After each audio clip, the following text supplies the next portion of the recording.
première section. Ça peut sembler assez évident, la différence et les particularités d'un objet et d'une image en optique, mais je pense qu'il y a des petites choses quand même qui sont importantes à préciser dès maintenant. Donc, je vais le faire avec des exemples. Là, on va commencer avec l'exemple très simple que vous avez déjà vu au secondaire, celui de la lentille convergente. Donc, on voit ici dans l'animation une lentille convergente de distance focale égale à 20 cm.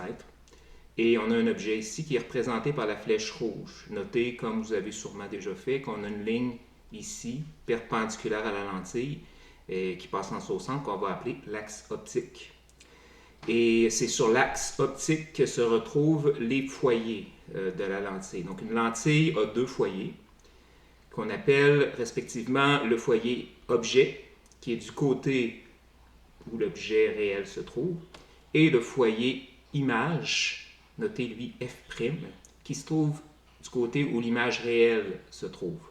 À noter que je fais attention de dire objet réel, image réelle, parce qu'en réalité, on va aussi voir des cas où l'objet est virtuel et aussi des cas où l'image est virtuelle. Dans certains cas, ça va être les deux. Mais là, pour l'instant, en commençant par le plus simple, on a un objet réel. Aussi, une autre convention qu'on va habituellement respecter, mais qui des fois, on va devoir modifier, c'est le fait qu'on va supposer que l'objet est à gauche, donc les rayons vont de gauche vers la droite. Ce qui est représenté ici aussi par la flèche dans le haut. Donc, c'est pas nécessaire de le faire comme ça, mais généralement, on va choisir de le faire dans cette direction-là. Mais c'est sûr que si on voulait, on pourrait avoir un objet qui serait situé du côté droit. Et à ce moment-là, les rayons, la flèche pointerait dans le sens opposé. Et on va y aller avec le cas ici où justement l'objet est à gauche et donc l'image se forme ici du côté droit de la lentille. OK. Je disais, la lentille, il y a deux foyers, foyer objet, foyer image F'. Ici, on peut voir que quand l'objet est suffisamment éloigné de la lentille, c'est-à-dire quand l'objet ici est plus loin que le foyer objet de la lentille, l'image finale va être réelle, elle va être inversée, et elle peut être soit plus grande ou plus petite que l'objet, dépendamment de la position. Mais elle va toujours être dans ces cas-là, tant qu'on est au-delà du foyer, l'image, donc je peux déplacer mon objet, et dans tous les cas, on voit, des fois l'image devient plus grande que l'objet, des fois elle est plus petite, mais on voit que dans tous les cas, tant qu'on n'est pas rendu passé le foyer, objet, l'image reste réelle et inversée. Un cas particulier, c'est quand notre objet est placé exactement au double de la distance focale, ce qui serait à peu près ici. Dans ce cas-là, on va avoir une image qui va être aussi réelle et inversée, et c'est le point de transition. C'est à cet endroit-là que l'image est exactement égale en dimension à son objet. Donc, si j'approche encore plus, cette fois-là, l'image devient plus grande. Elle reste toujours réelle et inversée, mais plus grande que l'objet. L'autre point de transition intéressant, c'est exactement vis-à-vis le foyer. Donc, si je me place exactement vis-à-vis le foyer, bon, c'est difficile de le faire exactement, mais je l'avais justement, voilà. Donc là, mon objet est vis-à-vis le foyer. Et là, remarquez ici, on voit, je ne l'ai pas expliqué, mais vous l'avez vu au secondaire, ça aussi, je ne vais pas m'attarder là-dessus, mais c'est les rayons principaux qu'on voit. Donc les rayons principaux, il y en a trois. Ici, il y en a juste deux qu'on peut tracer, parce qu'on ne peut pas faire le rayon qui passe par le foyer objet, parce que le foyer objet est vis-à-vis de l'objet. Donc c'est pour ça que dans ce cas-ci en particulier, on en a juste deux. Mais ce qu'on voit en premier, c'est que les rayons qui ressortent de la lentille sont parallèles, ce qui fait qu'ils convergent jamais. On pourrait dire, ce qu'on dit habituellement, ils convergent à l'infini. Donc l'image est à l'infini. Et à ce moment-là, c'est un point de transition où à ce moment-là, en fait, ici, il n'est pas tout à fait l'infini selon le calcul que le logiciel fait, mais on comprend que c'est en réalité, on peut considérer que c'est l'infini, étant donné que c'est une très très grande distance. Qu'est-ce qui se passe si l'objet est encore plus proche? À ce moment-là, l'image devient virtuelle. C'est-à-dire que les rayons qui ressortent de la lentille sont divergents, donc ils s'éloignent un de l'autre, donc ils ne se croisent pas du tout. Donc pour trouver un point de croisement, on doit les prolonger. Puis ça, ici, la convention veut que quand on fait des prolongements de rayons, ce qu'on va avoir à faire régulièrement, on les fait en pointillés.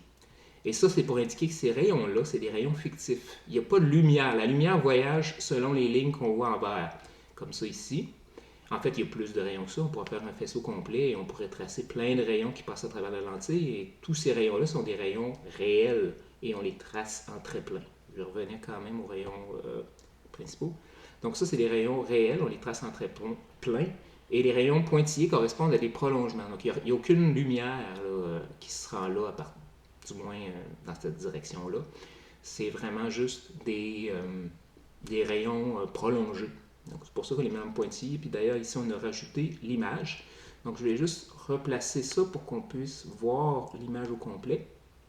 Donc, on la voit ici, l'image. Elle aussi, dans ce cas-ci, on ne le fera pas toujours ça, mais dans ce cas-ci aussi, elle est en pointillé. En fait, l'image, à ce moment-là, on la retrouve au point où les deux prolongements se croisent.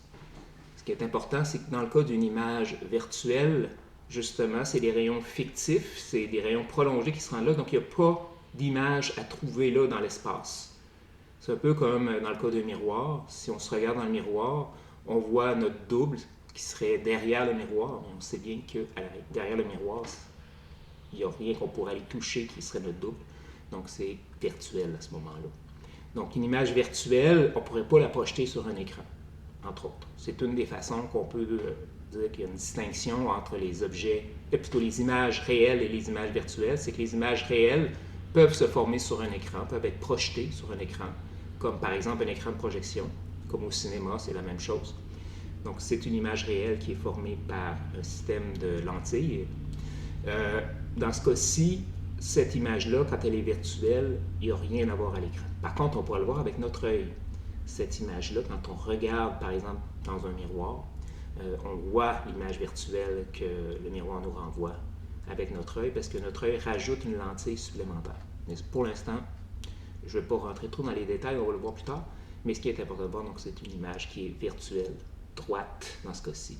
Et elle est plus grande pour toutes les positions de l'objet, jusqu'à la limite où si l'objet est carrément collé sur la lentille, ben à ce moment-là, l'image est de la même dimension que l'objet.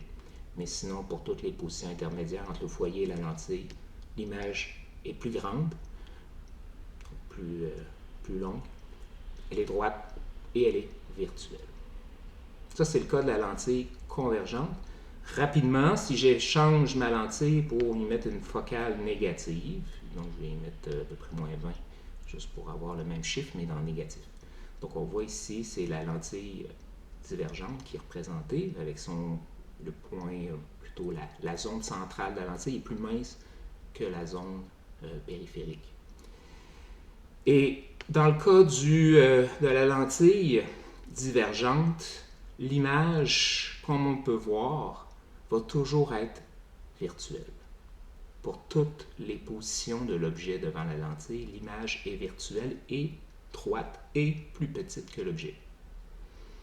Il y a une exception à ça, c'est possible de faire une image réelle dans certains cas avec une lentille divergente, mais il faudra à ce moment-là que l'objet soit virtuel. Ici, on a un objet réel, donc on n'a pas encore vu les objets virtuels. Donc dans ce cas-ci, tant que l'objet est réel, comme un objet qu'on peut qu'on peut toucher, ben, ces objets-là peuvent seulement, à travers des lentilles divergentes, produire des images virtuelles. Excusez.